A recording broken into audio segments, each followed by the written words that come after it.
também no cinema. Oi, HB do canal HB. Garrocine, anunciaram o Silk Song pra dia 4, agora. Tá, e daí? Como assim daí? Vamos fazer um roteiro disso, cara.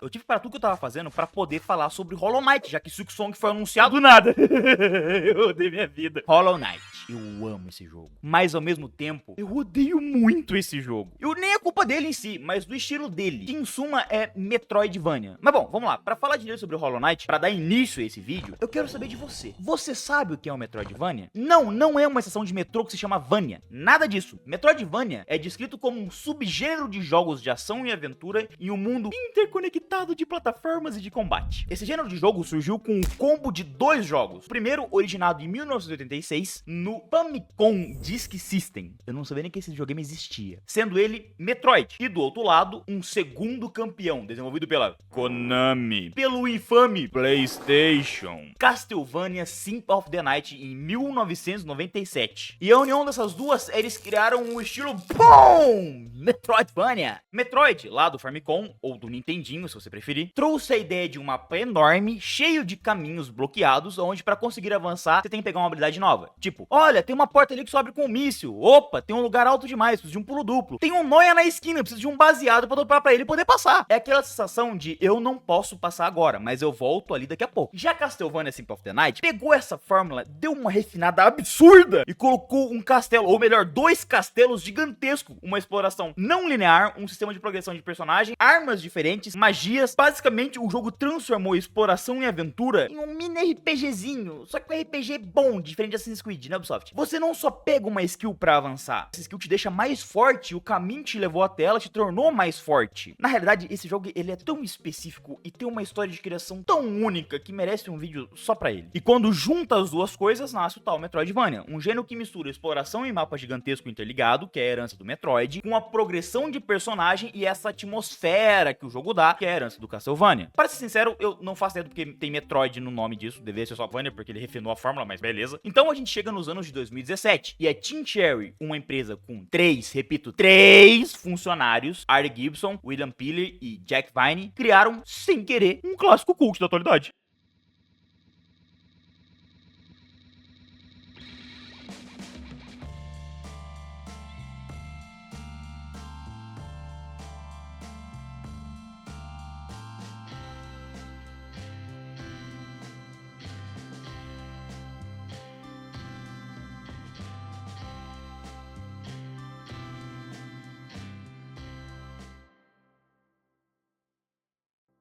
Mas tudo tem um início. E desse jogo maravilhosamente horripilante, começou como tudo que é bom começa, numa Game Jam, que é basicamente quando um monte de nerds se junta pra competir sobre quem faz o melhor jogo com o mesmo tema em um determinado tempo. O tema dessa Game Jam era 10 segundos. O jogo tinha que ter em sua premissa você sobreviver por apenas 10 segundos, a menos que faça alguma coisa. Isso me lembra alguma coisa. Mas não vem ao caso agora. O jogo que eles criaram era Hungry Knight, um jogo razoavelmente simples, onde o nosso protagonista, sim, esse é o mesmo bicho do jogo do Hollow Knight, tinha que matar bichos e pegar suas cerejas, e isso aumentava a sua vida, ou melhor, o tempo do seu jogo. A dificuldade não se dava só no tempo, mas nos 3 bosses e inimigos que você tinha que enfrentar por ali. Ele não ganhou a Game Jam, porque era um jogo bem ruinzinho, na verdade. Quem ganhou foi Probably Team. Acho que eu falei esse nome certo. Probably Team. Um jogo onde o tempo só se passa quando você clica no direcional para aquele lado. Por exemplo, você clicou no W por 2 segundos, então 2 segundos foram gastos. Na minha opinião, essa também é uma ideia horripilante. Mas 2013 foi um ano estranho. Tipo, o mundo tinha acabado de acabar no ano anterior, tava tudo meio confuso. O que importa é que eles curtiram muito a vibe do jogo que eles tinham criado. Então eles sentaram a bunda no PC e começaram a pensar melhor em como fazer isso ser uma ideia interessante. E em 2014, eles lançaram uma campanha de financiamento coletivo com uma meta humilde de 35 mil dólares australianos, cerca de 200 mil reais em conversão, o que é pouco pra um jogo, tá? Mas arrecadaram 57 mil dólares. Ou seja, a campanha foi um sucesso incrível. Com isso, eles poderiam contratar mais pessoas, fazer um jogo bem maior, com um escopo muito maior, com filmes, séries, até prometer outros jogos ou trazer eles pra consoles de gerações passadas, tipo o cara do Mega Man fez com Mighty Number 9. Eu nunca vou te perdoar, Keiji Inafune. Mas eles não fizeram isso. Graças a Deus, eles não fizeram isso. Eles mantiveram o pé no chão e somente esses 3 malucos fizeram aquilo que se propuseram. Um jogo complexo em quesito de combate, sendo até muitas vezes comparado como o Dark Souls dos jogos de plataforma, o que é bem engraçado. E o jogo jogo começa aqui. Ou melhor dizendo, diz que começa aqui, perto do reino de Hollowest. Mas na verdade nós começamos no fim do mapa, no abismo, aonde o Rei Pálido coloca os ovos dos Hollow Knights, que são os guerreiros sem alma que seriam usados como recipientes para matar a Radiância. Mas calma lá, vamos primeiro entender qual que é a brisa dessa backstory do jogo, pra gente não ser Neandertal com uma agulha, espada, sei lá qual é a arma do Hollow Knight, batendo em todo mundo. Hollow Knight tem, tipo, muitas interpretações. Mas esse resumo é basicamente uma luta do bem contra o mal. Nesse caso, o bem se chama Uin, não exatamente Uin, porque o Uin é uma raça de minhocas gigantes, mas entre eles tem um que decidiu se desprender do seu corpo magnonicamente grande pra se tornar o Rei Pálido, o que é uma baita falta de criatividade, porque olha isso,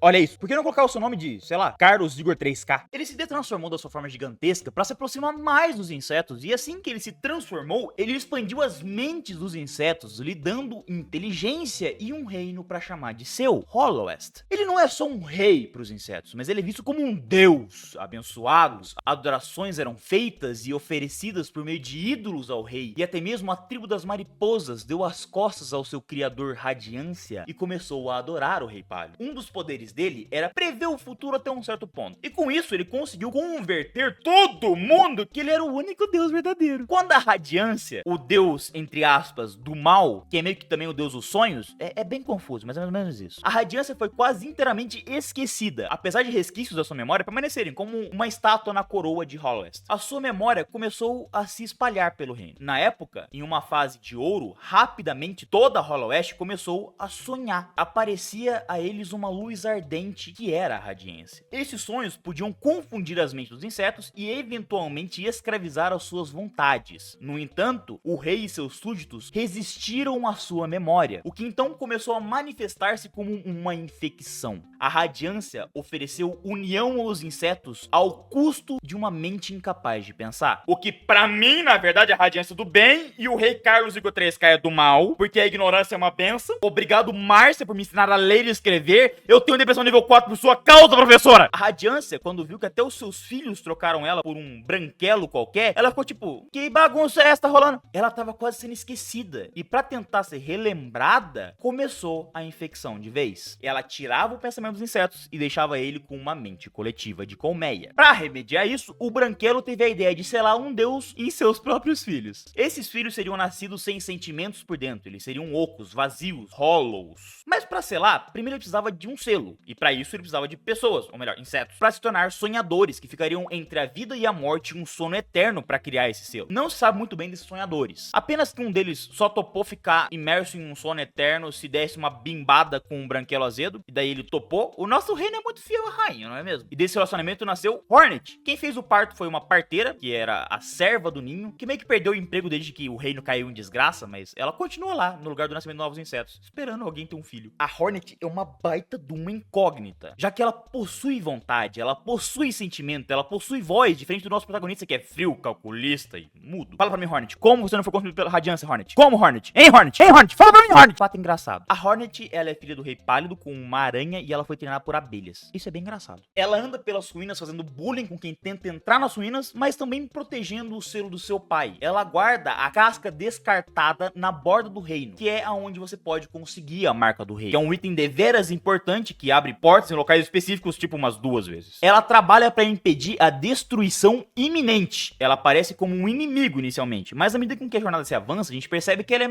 só a nossa meia-irmã mais velha mesmo. Ela tá nos testando e vendo se a gente é capaz de arrumar a bagunça que tá o reino atualmente, já que ela sabe que só um ser vazio pode fazer isso. A derrotarmos a mãe dela, ela aparece lá e fala, parabéns por ter conseguido matar minha mãe e quebrar mais uma parte do selo. Daí ela se lamenta um pouco sobre a mãe dela ter morrido. A gente não tem muito diálogo com a Hornet, mas o clima que fixa entre eles é cada vez mais próximo. A gente vê ela cada vez se aproximando, porém ficando longe, porque ela não pode dar muita atenção pra gente, senão a gente pode ter sentimento, isso acabaria fazendo a gente ser suscetível à Radiância, assim como aconteceu com o primeiro Hollow. O primeiro Hollow, que nasceu do exército que o Rei Pálido criou, e descartou, diga-se de passagem, depois da primeira falha, inclusive, ele tava muito perto de conseguir destruir a Radiância, mas muito perto. E o Albindo, vendo isso, ele se aproximou mais dele do que deveria, criando assim um laço de amor de pai e filho. E com isso a Radiância foi capaz de infectar o primeiro dos Hollow Knight. Isso é triste. Tem também, tipo, 5 NPCs que são tratados como semideuses, porque eles eram da guarda real do próprio Rei Pálido. Mas sendo bem honesto, preguicinha monstra de pesquisar sobre eles, sabe? Só sabe que tem, tipo, 5 bichos que são ultra poderosos e fortes, mas a maioria veio a desfalecer faz, tipo, muito tempo. Com isso a gente já pode começar o jogo. Baita background grande pra tu não ser só uga uga, min tem arma, uga uga, mata o bicho. Mas é mais ou menos isso que é o jogo. Todos os ovos do Hollow Knight foram jogados no abismo. Nós, o protagonista, somos um desses receptáculos que conseguiu escapar do abismo. Em suma, eles acharam que fariam o guerreiro perfeito, mas quando o experimento deu ruim, ao invés de eles quebrarem os ovos, ou sei lá, fazer qualquer outra coisa, eles tacaram no lugar mais escuro e longínquo que eles puderam.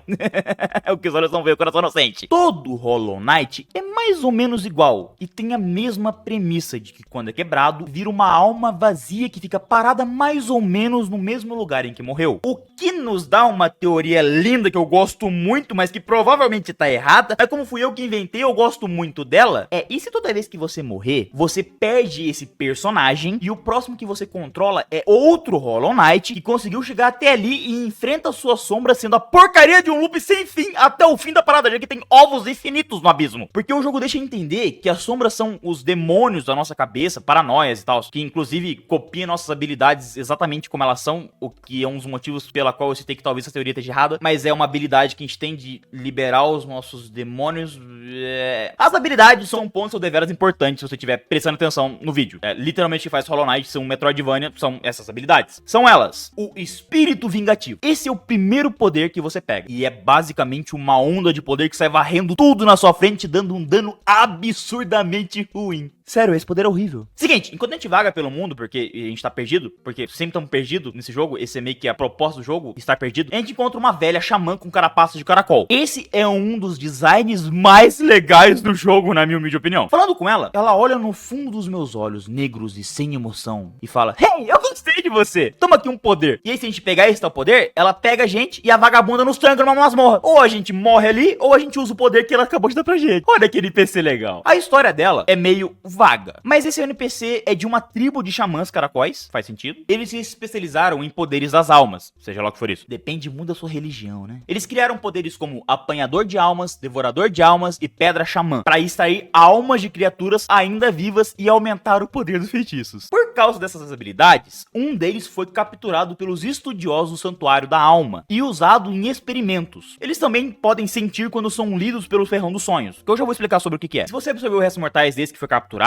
nos dá mais poder. Basicamente, canibalismo aqui é uma coisa legal. Inclusive, falando em canibalismo, tem um NPC canibal no jogo chamado Willow. Ele é um gorgulho de girafa. Eu não sei o que é um gorgulho, mas é isso aqui, é esse bicho aqui. Se você bate nele com o Ferrão dos Sonhos, que eu já disse que eu já vou falar sobre ele daqui a pouco, ele tá pensando a seguinte frase: será que eu como esse pequenininho também? Os irmãos dele tinham um gosto tão ruim. O Dash. Bom, pra falar do Dash, a gente tem que descer o cacete nossa minha irmã Hornet, e após derrotar ela, a gente avança pra uma sala, e lá a gente encontra um corpo morto, e nele tem um mando de mariposa. E como um bom Metroidvania que esse jogo é, a gente rouba a carcaça morta desse inseto. E é skill nova! Segurando na parede, ou garra do louva-a-Deus, você pega ela claramente com os pôneis. Não, eu li errado. São com os louva-a-deuses. A história deles é uma das mais da hora do jogo. Eles não são meros inimigos, mas sim guerreiros que seguem um código de honra rigoroso, vivendo em um clã isolado nas profundezas do desfiladeiro funge. Quando a Radiância tomou conta da porcaria toda e destruiu o reino, os louva-a-deuses mandaram e desceram pra um quartinho escuro e trancaram a porta atrás deles. Se alguém conseguir entrar ali, eles desafiam pra um duelo Shaolin. Não, pera, vídeo errado. Eles desafiam pra um duelo honrado. Eles têm essa história bonita se você olhar de fora, porque eles são totalmente higienistas. Se tu não sabe o que é higienista, pesquisa no Google. Eles são governados por 3 louva-deusas. Como é o feminino de louva-deus? Louva-deusas? Louvas-deusas? Louvas? E são elas porque em um clã tão grande e honrado, sempre vai ter um Sasuke Uchiha, que nesse caso é o Lorde Traidor. A história desse cara é bem maneira, não muito pra filha dele. O Lorde Traidor, ele queria ser mais e mais forte. E viu na Radiância uma forma de conseguir ainda mais poder e se entregou de bom grado à loucura. Porém, é aqui que tem um pulo do gato. Esse cara tinha uma filha. Como ele ficou vivo depois de ter uma prole, bom, essa é uma informação que eu espero que Silksong responda. Já que, bom, né, louva-a-Deus, dá uma bimbada e meio que perde a cabeça. E a filha dele tinha um caso com um inseto de uma outra espécie. E a única coisa que fazia com que ninguém matasse matasse ela era o fato que ele era um dos reis. Mas quando ele se entregou pra Radiância e foi expulso do Ninho dos Louva-Deuses, passaram a faca na filha dele. E eu sei disso porque a Pranteadora Cinzenta, esse é um nome muito específico, manda eu colocar uma flor no túmulo da filha dele e me conta isso. Eu adoro como fofocas funcionam. Aliás, esse louva-deus feio mata um dos personagens mais legais do jogo. Eu não vou falar muito dele, mas ele mata os personagens mais legais do jogo. Eu te amo, Clot! Assim que o traidor saiu do reino, as outras 3 irmãs louva-deuses, assim, ele era o único macho na realeza, o resto é todo fêmea. Isso aqui é uma matriarquia, que lindo! Então a gente enfrenta as 3 louvas ao mesmo tempo, e sempre que a gente derrota uma, ela volta pro seu trono e outra toma o seu lugar. Essa é uma batalha muito, muito boa. Eles são um clã muito honrado, então ninguém morre aqui. Só tu, se tu for bucha. Temos também a habilidade de dar uma pancada no chão com o ferrão. A gente obtém após derrotar o Mestre das Almas, um dos chefes mais lazarentos do início do jogo, porque ele se teleporta e fica cheio de poderzinho ao redor dele. Eu odeio essa luta. O Mestre das Almas é um feiticeiro que vive no Santuário das Almas, uma área cheia de inimigos que usam magia. O que completa tudo é que eles têm magia teleguiada. Eu amo muito essa área. Tem uma lore bem complexa dessa área e desse boss, mas como eu odeio esse boss, eu não me importo nem um pouco sobre ela. A habilidade de dar uma pancada no chão não é apenas um ataque, mas uma ferramenta de exploração que permite que você quebre o chão em certas áreas, revelando novos caminhos e segredos. E isso é utilizado, tipo, 3 vezes no jogo todo. Sendo assim, a skill mais inútil do jogo, já que o dano que ela dá é uma porcaria. E pra exploração, ela é muito específica. Eu já disse que eu odeio essa área. O Crystal Dash. Essa é uma habilidade que você não pega de um chefe, mas sim de uma área específica do mapa. Você encontra no Pico de Cristal, uma área cheia de, obviamente, cristais. A sua aquisição, ela é muito importante, porque permite que a gente se lance em uma linha reta por longas distâncias, podendo até atravessar abismos e áreas de difícil acesso. O mais legal é que essa habilidade é obtida no coração da montanha, no corpo de um robô. What the fuck? Como assim? Robôs? O quão avançado era essa civilização? Ferrão dos Sonhos. Tá. Há muito tempo atrás, as mariposas ganharam uma missão do Rei Pálido, que era entregar um ferrão, uma espada, pra aqueles que iriam salvar o reino. Só que eles nunca acharam ninguém que fosse capaz de fazer isso. Daí, aconteceu toda a calamidade, guerras, morte, coisas assim, tudo mais. E quando nós começamos a explorar, a gente cai numa área onde tem as mariposas guardiões. Elas aparecem, falam com a gente, daí elas prendem a gente no mundo dos sonhos, porque assim, nisso uma mariposa nesse mundo dos sonhos aparece e vê que nós é o Chosen One, o escolhido, o Mr. Bonzão. E nisso ela nos dá o ferrão dos sonhos. Confuso? Sim. Só saiba que nós meio que pode invadir o sonho dos outros e lutar com bosses lá dentro, ou só saber o que estão pensando. O pulo duplo. Essa é uma skill visualmente maravilhosa. E pra conseguir essa skill, você precisa derrotar meio que você mesmo, só que tomado pela radiância. Lembra aquele carinha que o Rei Pálido deu amor e por isso ele foi consumido pela radiância? Então, toma aí lore na sua cara, filho da mãe. Essa luta é épica pra caramba. Eu amo esse personagem. O primo, ou parente perdido, é muito bem feito. A movimentação, a batalha, tudo nessa luta grita, isso é massa! Eu tô tentando falar menos palavrões. Eu amo muito esse boss. A minha vontade era de tatuar ele, mas eu acho que seria muito padrão da minha geração, então eu vou tatuar a Loli bonita toda. Ah, e inclusive, o primo nos sonhos fica ainda mais insano. O que me salvou nessa luta foi meu poder de Teder, que é literalmente uma das minhas skills favoritas, mas eu falo mais dela mais pra frente, quando eu falar dos talismãs. Lágrima de Isma. A Isma é uma daquelas 5 grandes que eu falei que são quase semideuses. Pra obter ela, você precisa encontrar um lugar secreto, chamado Bosque de Isma. Boa sorte. Essa skill, ela não é dada por um chefe ou por NPC, ela é descoberta.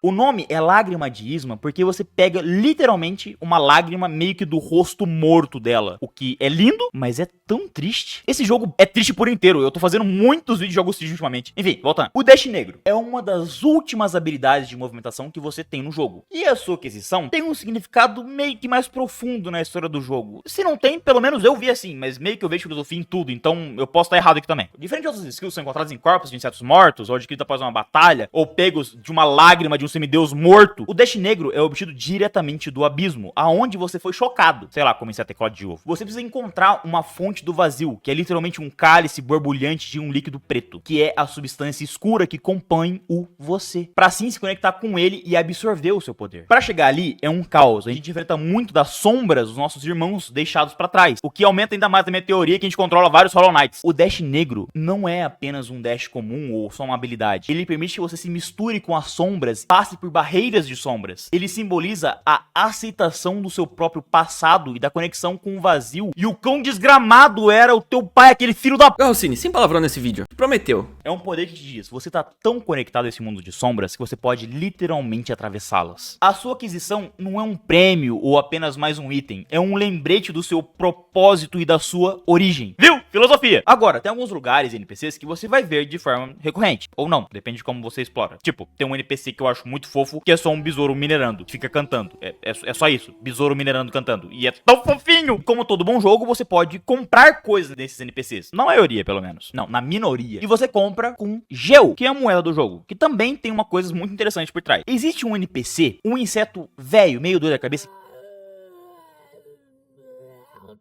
que fala a seguinte frase peculiar que ficou guardada na minha memória: com gel suficiente, você pode até se tornar um rei. Esta frase, embora pareça uma simples baboseira qualquer, toca num tema central do jogo: o poder e a autoridade em um mundo onde a realeza foi totalmente devastada, morta, cagada, ludibriada. A riqueza é a capacidade de sustentar em Hollows, se torna uma nova forma de poder. E tem uma banqueira, a Millibelly. Você encontra ela e você pode depositar o seu gel com ela, acreditando que ali seus fundos estarão seguros. No entanto, se tu confiar nela com 4.500 gels, ela desaparece. E onde ela fica um cofre vazio. Daí você é forçado a caçar ela em tudo quanto é lugar, porque ela tá num spa e fica lá gastando o seu gel, mostrando que todo banqueiro é um grandíssimo filho da...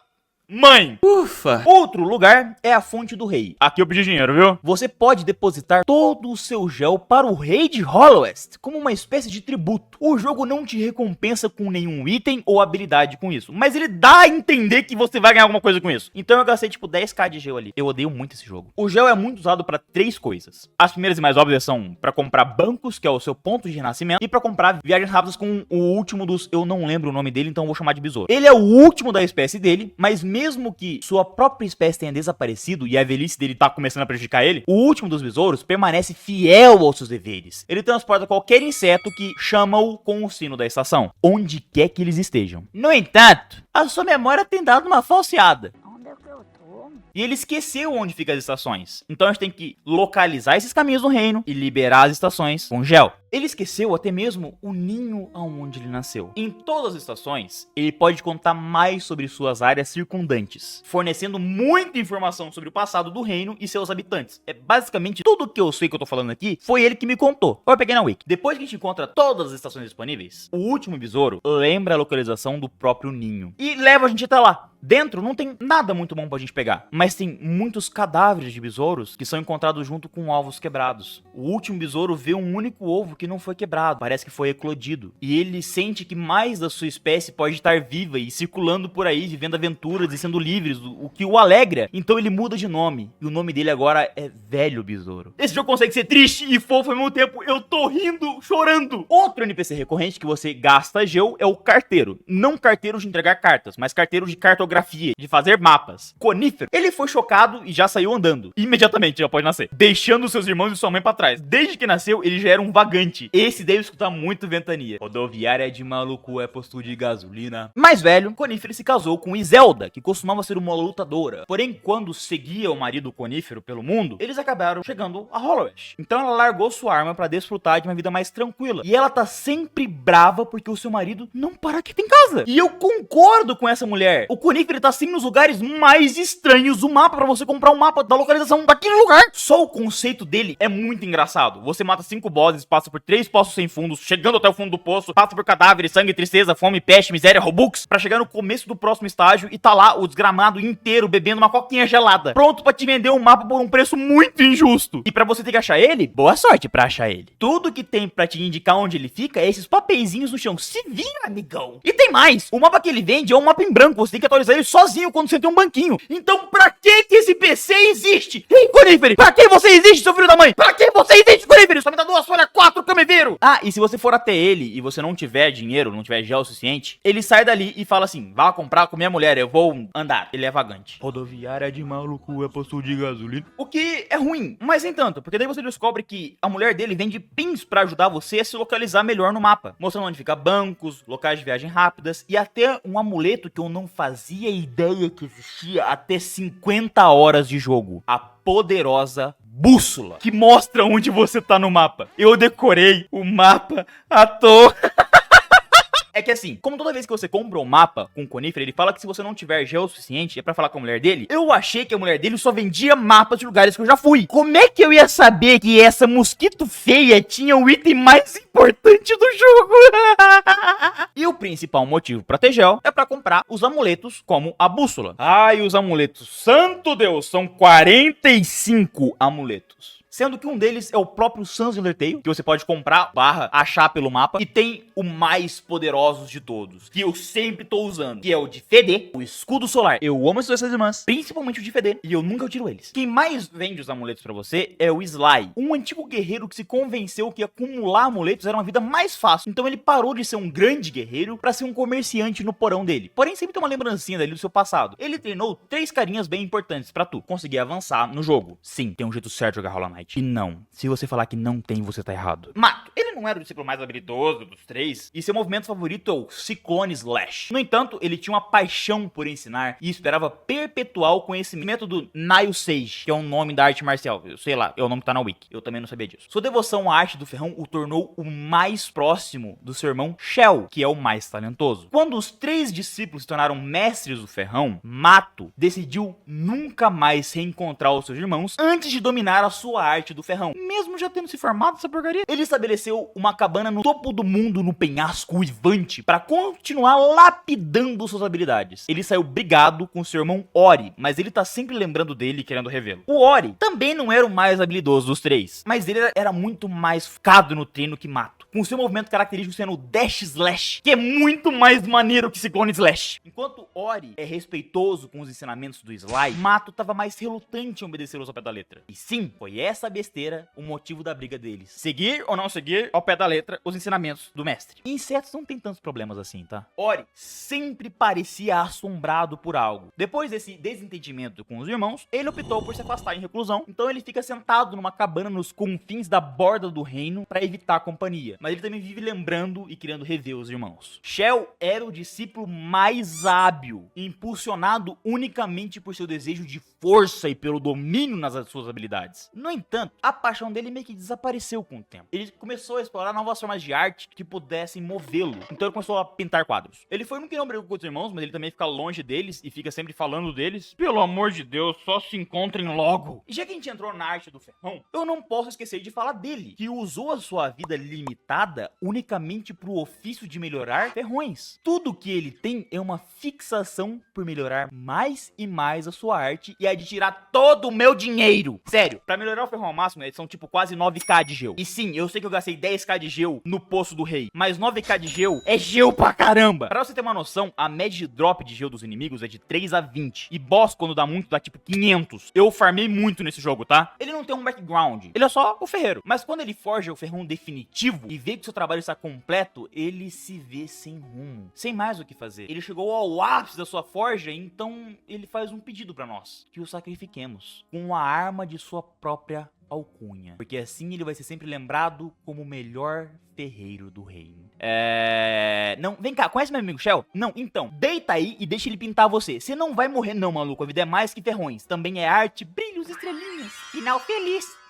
Mas, voltando aos amuletos, eu meio que dei uma viajada no assunto que eu tava falando e fui na contramão daquilo que eu tava vindo sendo discutido. Bateu o DH, foi mal. Vamos lá, cada amuleto tem uma quantidade de espaço que precisa ser usado, e se você extrapola isso, você fica sobrecarregado e leva mais dano conforme você avança. Você pode comprar mais espaços pra ter mais amuletos mais fortes ao mesmo tempo, já que os amuletos são poderes que podem melhorar a sua movimentação, sua defesa, o tamanho da sua arma, lá ele, ou pra ter moscas que pegam gel pra você, o que é bem útil, ou pra você ter uma bússola e saber onde você tá. Mas cada amuleto tem uma quantidade única de slots que vai ser usada. E aqui que fica a magia do jogo, onde você pode fazer várias builds diferentes, ou fazer o que todo mundo faz e pesquisar no YouTube a melhor build do jogo e nunca tentar coisas novas, porque isso é coisa de nerd. E com esse poder a mais no seu ferrão, suas artes novas e com seus amuletos, com essa build montada, podemos matar os bosses de Hollow West. Beleza, vamos lá, bosses. Mas antes de falar dos bosses, por que não falar do Caçador? Um NPC muito show de bola que te dá um livro pra você catalogar todas as espécies de mobs de Hollow West. Não é como se eu estivesse fugindo do assunto, não, eu quero muito falar dos bosses, mas eu não fazia ideia de onde encaixar esse troço no roteiro, então 2 pontos P. A descrição do Caçador diz que quando jovem, o Caçador e seus irmãos costumavam caçar uns aos outros no ninho. Ou seja, ele é literalmente um psicopata no mundo de Hollow West. Quando o diário do Caçador é completo e você volta volta pra falar com ele, o que eu claramente fiz, confia, o chão desaba e é revelado que a caverna onde ele se esconde é, na verdade, um capuz. E o resto do seu corpo é uma figura grande, magra e esguia. Ele então ruge, uma música de batalha começa a tocar, fazendo tudo parecer que essa é uma nova batalha de chefe. Mas aí a música para, de repente, e o caçador só estende a mão dele e oferece a marca do caçador. Esse é um psicopata bacana. Eu gosto dele, sei lá, ele é tipo Dexter. Diferente do colecionador. Calma, eu já vou falar dos bosses, seu agoniado do caramba. Deixa eu falar dos NPCs legais antes. Respira fundo, dá like, se inscreve no canal, comenta tubérculos e hypa o vídeo. Achou que eu não ia fazer um chamado pra isso, né? Tudo calculado, fio. Vamos lá, o colecionador. Enquanto a gente explora Hollow West, nossa, agora que eu percebi que o nome da cidade de Hollow West é só tipo Hollow, que é o nome do jogo, o nome do personagem, tipo vazio em inglês, e West, que é o West escrito errado. Então o nome da cidade também não é nada criativo. Rei Pálido, você era de exatas, né? Oi. Então, mano, tava editando aqui o vídeo, né, e tal. Você falou que o nome da cidade é Hollow West. Mano, tu é muito burro, velho. É Hollow Nest, de ninho. Enfim, você vai ver vários dessas larvinhas verdes presas em um recipiente vítreo de paredes transparentes e estruturas rígidas destinadas a conter e preservar substâncias diversas, também conhecido como pote. Mas tipo, eles estão largados em lugares de difícil acesso, sendo meio que um mini puzzle de movimentação pra pegar ele. O que é bem legal e bem feito pra caramba. Eu adoro esses desafios de resgatar esses carinhas, e quando você resgata uma certa quantidade deles, você pode ir no ninho deles que fica em algum lugar nesse mapa. Eu sinceramente nunca sei como eu chego lá. E tem um velho larva lá, o que por si só já é extremamente engraçado, porque é uma larva velha. Esse é o pai larva, e ele recompensa a gente com dinheiro toda vez que a gente resgata um dos seus filhos. Então é uma relação win-win. Mas você gostar de completar tudo e resgatar toda a família dele, ele vai canibalizar todo mundo. Você era pra ser um NPC legal, seu maníaco! Maníaco! Nunca confie em velhos insetos de bigode. Eles não são confiáveis. Mas aí vem a pergunta: quem e por que colocaram larvas em potes de vidro? Era pra proteger do próprio pai larva doente? Não, infelizmente o mundo não é feito de arco-íris e larvas velhas confiáveis. Sério, isso me traumatizou muito, tá bom? A verdade é que o Nergal de Billy Mandy, aqui conhecido como colecionador, não, fala sério, eles são a mesma pessoa. Olha só, um, outro, Nergal colecionador, o mesmo bicho. E esse é um boss, então, eu falei que eu ia falar de bosses, eu cumpro as minhas promessas, otário. A luta dele é extremamente claustrofóbica e agoniante. Não tanto quanto andar pela onde tem aquelas aranhas infernais no fim do mapa, mas eu meio que sou aracnofóbico, então eu sou mais suscetível a isso. E ele não luta limpo, não. Ele fica atacando jarros com outros bichos pra cima da gente, dando nessa luta aí.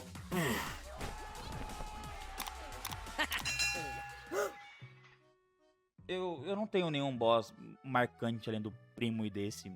Eu acho o Soul Master uma porcaria. Eu odeio o Large Traidor porque ele matou um NPC muito legal e a própria filha. O Zot, pô, o Zot nem é um boss. Se liga como é a luta dele. Olhe. Olhe só pra você. Nem está consciente e continua empenhado em mostrar ao mundo o que pode fazer. O pessoal gosta bastante do Zot, mas ele é tão pra mim que eu não quero falar sobre ele, tá bom? Mas tem dois, mais ou menos dois, que eu tenho que falar. Um a contragosto, porque se eu não falar, a comunidade desse jogo vai tacar pedra em mim. Eu disse que vai tacar pedra em mim. Tá, vamos lá. Os bosses mais importantes são três. Eu falei que ia falar de dois, mas esses três meio que são um só. Então, ele conta como um. Que são os Dream Makers. A gente tem que matar ele, tem que matar os três pra enfrentar a Radiance. Mas eles não são bem bosses. Tipo, um você vai no ninho de aranhas, o que já é pra mim um boss em si, e daí é preso por um monte de bancários. E aí no fim do caminho, você já consegue matar o primeiro sonho. Eu, sinceramente, não sei qual é o nome dele, eu só sei o nome do sonho da mãe da Horn. E sinceramente eu não ligo pro nome de nenhum deles. O outro eu não lembro aonde ele fica, nem se ele era interessante. E o último, esse eu lembro, e esse é importante, que é a Água Viva. Esse é o único boss que eu me lembre, pelo menos, que a gente tem ajuda de alguém, que é o Quirrell. Quando a gente tá se direcionando a um boss, a gente encontra ele ali falando que tem uma força estranha puxando ele pra aquela direção. Quando a gente encontra ele do lado de fora dessa masmorra, ele fala que vai entrar com a gente. E ao chegar no boss, ele nos ajuda enfraquecendo o boss pra ser possível, assim, dar dano nele. E no fim da batalha, antes de entrarmos nos sonhos pra matar o sonhador em si, ele entrega um item que acompanhou ele por todo momento, desde que a gente vê ele, pelo menos, uma máscara, e diz que essa era a professora dele, ou alguma coisa assim. Mas isso me abriu a cabeça, tipo, muito. Principalmente depois que eu encontrei o criador da máscaras. Peraí, o meu rosto não é um rosto? Isso é uma máscara? O quê? Tipo, ele literalmente fala. Em Hollow Nest, é difícil decifrar se o rosto de um bug é uma máscara ou seu rosto real. E sim, eu usei um boss pra falar de 2 NPCs, mas tipo, olha esses NPCs, eles são muito da hora, eles são muito bonitinhos. Olha essa estética, eles são esteticamente lindos. E o segundo é o Gwyn. Eu não vi nada sobre ele. Eu não sei nada sobre o Gwyn. Eu, na real, nem quero saber. Eu não pretendo mais abrir esse jogo. Eu levei 72 horas pra zerar esse jogo. 69%. O jogo vai até 112. O que já é muito errado, porque é uma porcentagem, só vai até 100. Não tem depois do 100 em porcentagem. Isso não faz sentido. Mas enfim, eu explorei cada centímetro desse mapa. Mentiroso! Eu não faço a menor ideia de onde fica esses outros 43%. Então eu chamei alguém que zerou o jogo recentemente pra falar sobre esse boss pra vocês. É com você, Luna. Esse cara, sim, senhoras e senhores, estamos falando do mestre da trupe Grimm. Um cara meio enigmático, líder de um circo, tá mais pra um culto bizarro. Um personagem lindo com uma questline que começa do pleno nada, quando ligamos uma tochinha, numa fresta meio claustrofóbica. Lá encontramos um corpo de um inseto meio peculiar, usando um capuz bem diferente. Quando usamos o ferrão dos sonhos, algumas partículas de essência de sonhos saem dele, mas essas são diferentes, não tendo aquela cor meio esbranquiçada, mas sim rubra. Voltando um pouco, vemos uma tocha, que ao acendê-la, um circo aparece, coincidentemente, e é ali que tudo começa. Temos uma soundtrack absurda, que além de lembrar muito um certo Metroidvania aí, Castlevania, é muito bem composta. Um design de personagens impecável e que faz muito sentido. E por fim, uma boss fight que vai te fazer passar umas boas horas se perguntando por que caralhos eu me submeti a isso. Eu não quero contar muito sobre ele aqui e nem sobre a sua questline, já que é muito melhor você ir lá, terminar a quest e descobrir tudo o que tá acontecendo pra esse circo chegar do nada em um lugar abandonado por Deus igual Deathmouth. Então estejamos preparados para algo memorável que é a trupe Grimm. E é isso, eu queria dividir minha experiência em Hollow Knight com vocês, mais ou menos como ela foi. Uma confusão gigantesca. Então eu deixei minha ansiedade e meu TDAH me guiarem por esse roteiro livremente. E só pra fechar, eu quero falar que eu amo essa véia aqui. Ela é muito fofa, eu quero muito ser neta dessa vagabunda.